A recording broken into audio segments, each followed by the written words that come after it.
The Chicago Sky finally replaced Chennedy Carter with Ariel Atkins, and I am using this as my opportunity to extend an olive branch to the Chennedy Carter brigade. The Ken folk, I believe you guys call yourself. I am taking this as an opportunity to reach out my hand and say, Chennedy Carter just got hit with the ultimate. It's not you, it's us from Chicago. Except they skipped the breakup text and went straight to signing her replacement like she never even existed. Ice cold. Was this a calculated move or just pure disrespect?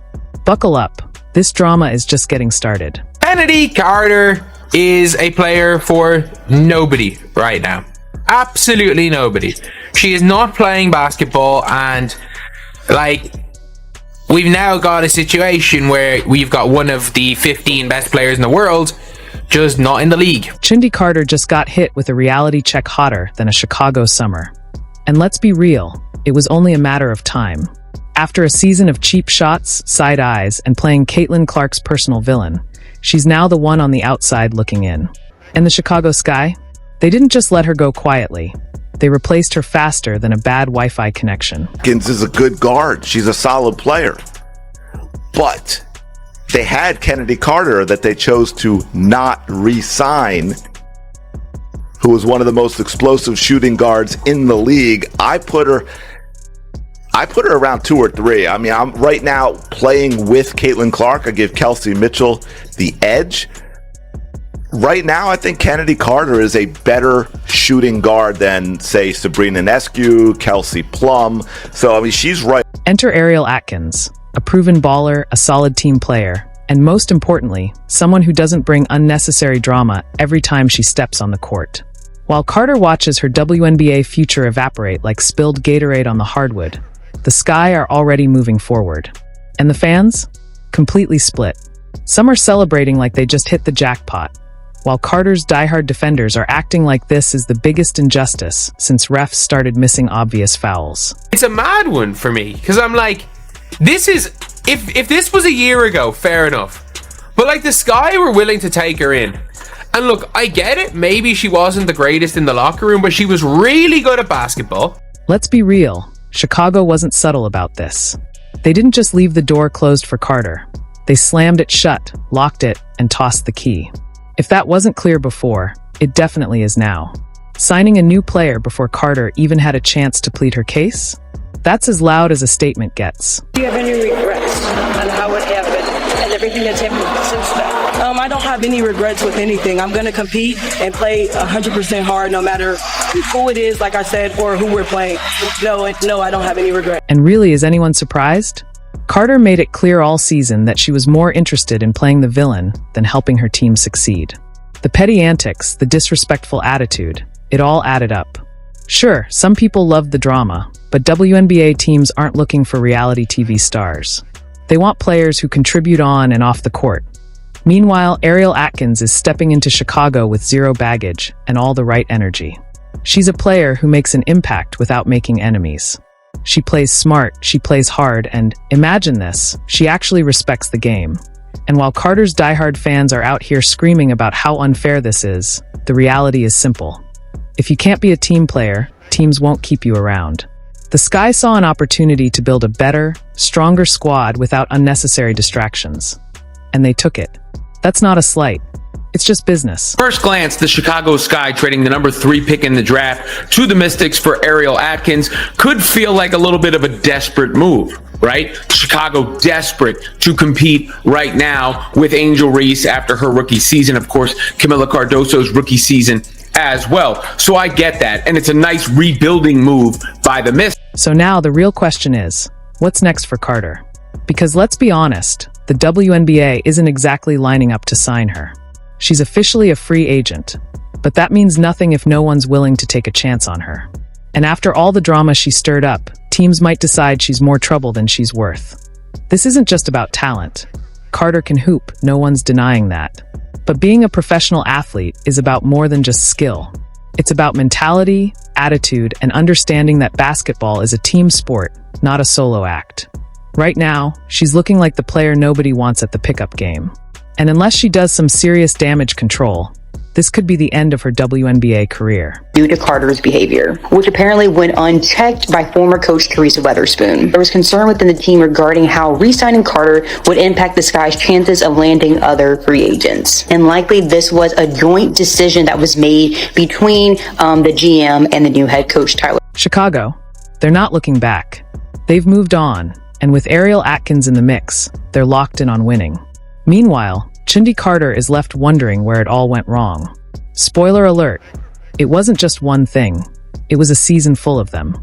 Carter went from being a walking controversy to a walking free agent with zero takers. Not a single team wants to deal with her right now, and honestly, can you blame them? After spending an entire season making Caitlin Clark her personal punching bag, literally and figuratively, Carter is now staring at an empty schedule for the 2025 WNBA season. And to think, it could have all gone so differently.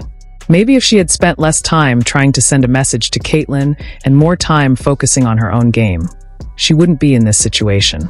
But no, Carter chose violence, embraced the villain role, and treated Clark like just another rookie who didn't deserve respect. Now, instead of guarding Caitlin, she'll be watching her light up the league from the couch, remote in one hand, phone in the other, probably scrolling through WNBA highlights that no longer include you a little bit after the FIFA. I ain't answering no Caitlin Clark questions. Did she say anything to you? I don't know what she said. What'd you say to her? I didn't say anything. The first part of this downfall, completely avoidable. Plenty of players have had rivalries, but they kept it professional enough to protect their careers. Carter, on the other hand, took it way too far. She wasn't just aggressive on the court. She carried that same energy to social media, interviews, and interactions. And now, with no team willing to take a chance on her, she's getting a harsh lesson in what happens when you turn yourself into a problem instead of a player. The irony? Caitlin Clark, the very person Carter tried to humiliate all season, is thriving. She's not just in the league, she's becoming its biggest star. While Carter is stuck in the deafening silence of zero contract offers, Clark is gearing up for what could be an MVP-level season. She's racking up endorsements, breaking records, and proving that in the long run, real talent and professionalism will always win. Caitlin Clark is done. Caitlin Clark has changed the industry. She is bigger than the WNBA. There is not a player in the NBA right now who could come in and be bigger than the NBA. For what it's worth, LeBron James at 40 is not bigger than the NBA. When LeBron James retires, we won't blink. I'm being real. People will not blink. They'll keep watching. Carter's options are now extremely limited. If no WNBA team wants her, she's left with two choices: playing overseas or taking an extended break from basketball altogether. And let's be real, once a player leaves the WNBA, there's no guarantee they'll make it back. Front offices have long memories, and Carter's reputation isn't exactly setting her up for a comeback. This is one of the biggest career flops in recent memory. She had talent, she had potential, and she threw it all away over pure pettiness. Instead of elevating her game, she focused on tearing someone else down. And now, the league has spoken. There's no room for that nonsense. Meanwhile, Caitlin Clark is out there dropping dimes and making history, while Carter will be at home, watching, wondering, and hopefully learning a hard lesson. Respect matters. Talent can get you in the door, but character is what keeps you in the game. The games, even just when we were trying to make the playoffs, it was a hard fight. Y'all know I went down, I had a foot injury, which cost a lot of games at the end of the season. We ended up losing to Washington. I didn't play. We lost to Indiana. I didn't play that game. I missed a couple of games to where, maybe if we had our whole lineup, we could have had a better outcome. But as far as that, there's a lot of just narratives being spent, and from my standpoint, I had a great time, and this was one of the best seasons that I ever had in my career. And I'm not going to allow anybody to downplay it like it went bad, because it didn't go bad. It was the best season that I've had in my life. Shooting wise, playing wise, living wise, it was a great experience for me personally. Chicago Sky fans are talking big, already dreaming of a title run like they've pre-ordered the championship parade confetti. With Angel Reese in the mix, the hype is through the roof. They're acting like they just assembled * the Avengers. But let's pump the brakes for a second. The Sky might be improving, but there's a massive roadblock standing in their way right from the jump: Indiana fever. And you already know what that means. Caitlin Clark is coming. The first game of the season is locked in, and Clark is about to put on a show. Chicago can stack their roster all they want, but none of their new additions come with the cheat code that Clark has. That three-point sniper? Still locked in. That court vision? Still ridiculous. That ability to make defenders look like they're running in slow motion? Yeah, that too. And let's not ignore the elephant in the room. The Clark versus Reese rivalry is officially back. You know, the basketball gods made sure this matchup happened early. The last time they met in college, it was pure entertainment.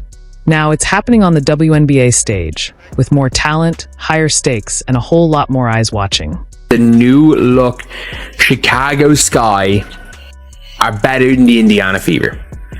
Or realistically, whether or not the new look Chicago Sky have had a better off-season than the Indiana Fever. And this becomes the weirdest debate ever, because styles make fights. Like, that is my logic on this. This is my styles make fights logic. And this team is going to be such a tough out for teams. I don't know